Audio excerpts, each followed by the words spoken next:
Dear students, suppose we want to find out the square root of any of the number. So how we'll find that? Square root is what? Suppose 5 into 5 is 25. So the square root of 25 is 5. Okay.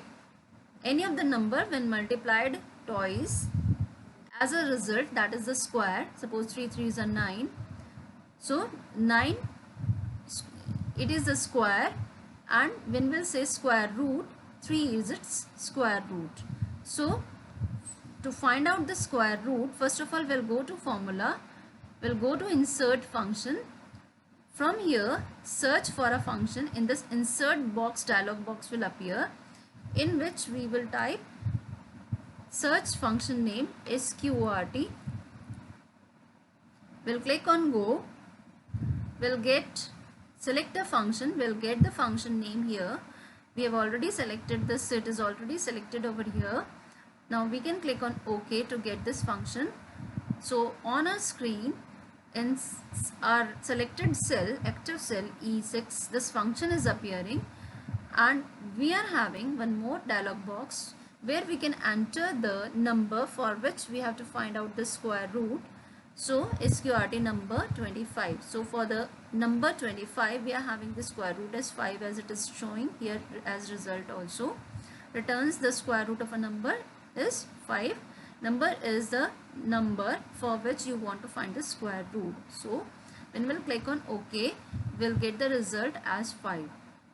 So it's the same way, suppose we want to find out the result of some other number in another cell, next cell. So we'll go to the formula, same function, and we'll search the function here. We'll just type here sqrt and click on go. As soon as we'll click on go, we'll get the function name here, and we'll click on OK. We can type here some other number. Suppose we are typing the number 49. 7 7s are 49. So you can see here the number is 7, for which the square is 49. So as soon as you can see here, the function name sqrt is getting displayed in the active cell with the number for which we want to find the square root, and this number is in bracket, that is known as parenthesis. So in the parenthesis, this 49 is also appearing. Click on OK to get the result. Now we can see in the active cell the result is getting displayed as 7, as we were also confirming before. 7 7s are 49. So 7 is the square root. It is used twice to give the answer. 7 7s are. So 7 is the square root of 49. So this way we can easily get the square root of any of the number. Thank you. Dear students, let's discuss today autofill feature in MS Excel. Suppose we are having number 1, number 2, like this, two numbers added. Now if we want to have the remaining numbers in sequence in series, so we can just select these two numbers by this kind of plus, double plus symbol, and then we'll go to the corner of A2 cell. We will see here plus symbol appearing, which is single plus, and now we'll drag it below.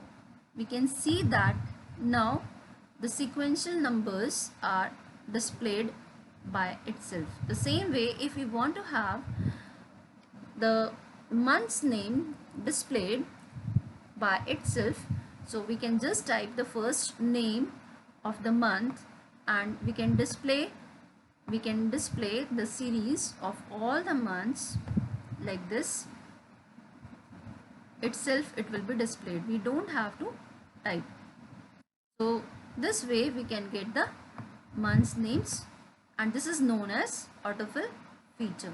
Now if you want to type the weekdays, that is Sunday, Monday, like this. So the same way, if we want to have this kind of sequence, we don't have to type, and we can just drag our mouse and can drag it down to get all the days in sequence. So this is possible using autofill feature of MS Excel. So it is very helpful in getting the sequence in Excel sheets. Thank you.